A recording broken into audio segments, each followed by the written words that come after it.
early this morning to bring you the very latest on Hurricane Milton. It tore into Florida. A 6 to 9 foot storm surge. The National Hurricane Center says the current path of the storm is a worst case scenario for the region. Winds, we can really start to feel it. We're inside a very...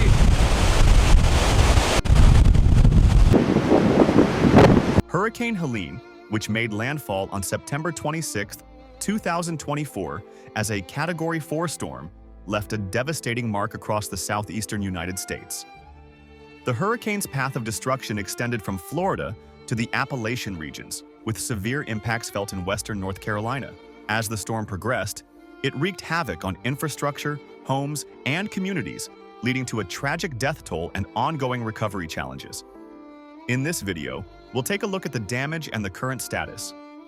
Before that, subscribe to our channel Life is Often and hit the bell icon for regular updates. Let's begin. Hurricane Helene initially began as a tropical storm, forming over the warm waters of the Atlantic Ocean. What started as a relatively mild disturbance quickly gained strength, fueled by the high sea surface temperatures and favorable atmospheric conditions.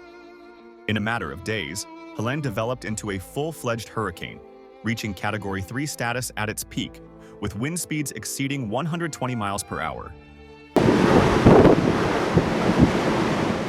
The intensity of the storm was marked by its rapid intensification, a phenomenon that has become increasingly common with the rise in ocean temperatures attributed to climate change.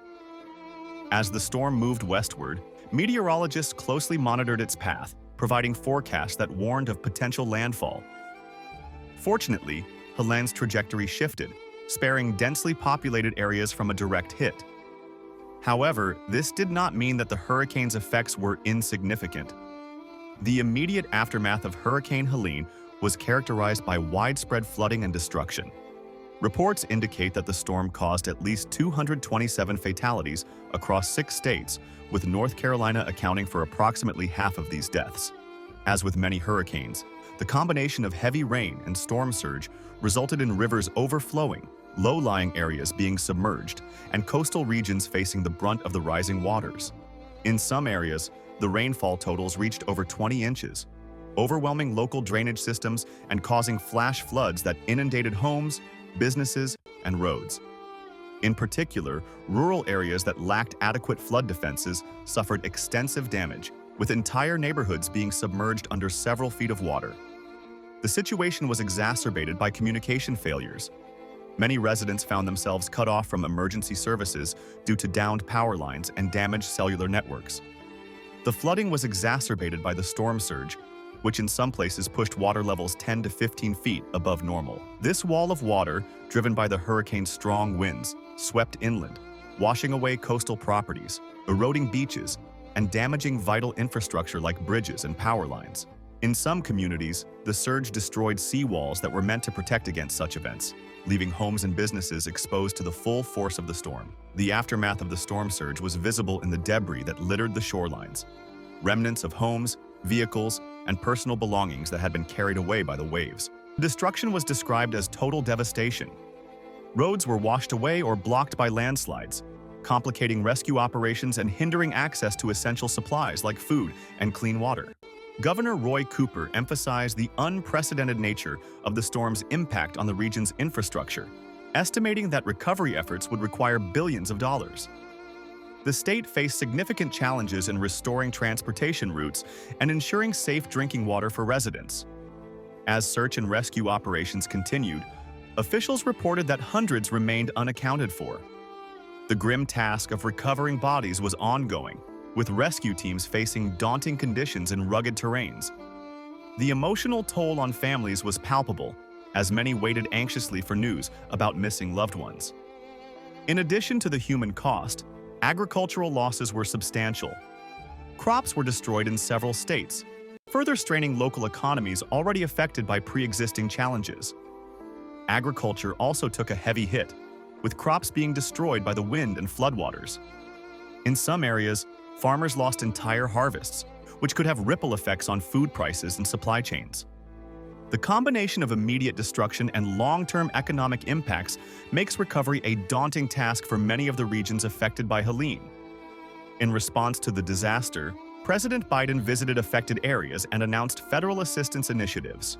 Over $344 million in aid has been allocated for recovery efforts across impacted states, with FEMA playing a crucial role in delivering support to those in need. More than 83,000 individuals have registered for assistance in North Carolina alone, highlighting the scale of the disaster's impact on local communities. The recovery process is expected to be lengthy and complex.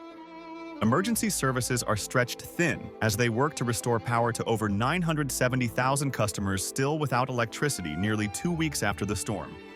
Utility companies face significant obstacles due to blocked roads and ongoing flooding.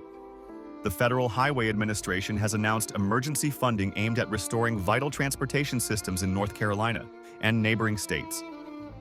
Community resilience has emerged as a key theme in the wake of Helene's destruction. Residents are banding together to support one another during this challenging time. Local organizations and national entities like the Red Cross have mobilized resources to assist survivors with essential needs such as food, water, and temporary shelter. Notably, country music icon Dolly Parton pledged $1 million to aid recovery efforts in her home state of Tennessee, illustrating a spirit of solidarity among those affected. In current updates, recovery efforts are well underway in the regions affected by Hurricane Helene, though progress has been slow in some areas. Emergency services and relief organizations have been working around the clock to provide aid to those in need, with a focus on restoring power, clearing debris, and providing food and shelter to displaced residents. In some areas, temporary shelters have been set up for those who lost their homes, while in others, communities have come together to help with cleanup and rebuilding efforts. Looking ahead, experts warn that while immediate recovery efforts are underway, long-term rebuilding will require careful planning and investment. Officials are advocating for a more resilient infrastructure that can better withstand future storms. Governor Cooper stressed the importance of rebuilding in a way that enhances community preparedness for similar events.